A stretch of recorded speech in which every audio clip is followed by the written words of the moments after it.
વાત સુરતની કરીએ તો અહીં ભારતીય જનતા પાર્ટીના નેતાએ જ નિયમો તોડ્યા છે। પૂર્વ મહામંત્રીએ જાહેરમાં જન્મદિવસની ઉજવણી કરી। હિમાંશુ લાડવિયાએ રસ્તો રોકીને ફટાકડા ફોડ્યા હોવાના દ્રશ્યો સામે આવ્યા છે।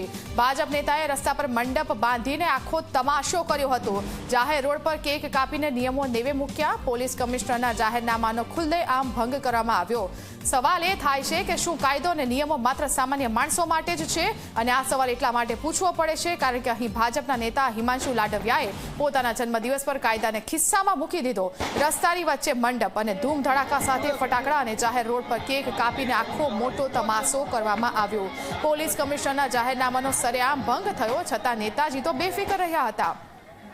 રસ્તો રોકાતા લોકો પણ અટવાયા, પરંતુ સત્તાના નશામાં નેતાજીને જનતાની પરેશાની નહોતી દેખાય અને તેનો પુરાવો આપ ઝી 24 કલાકની સ્ક્રીન પર જોઈ રહ્યા છો।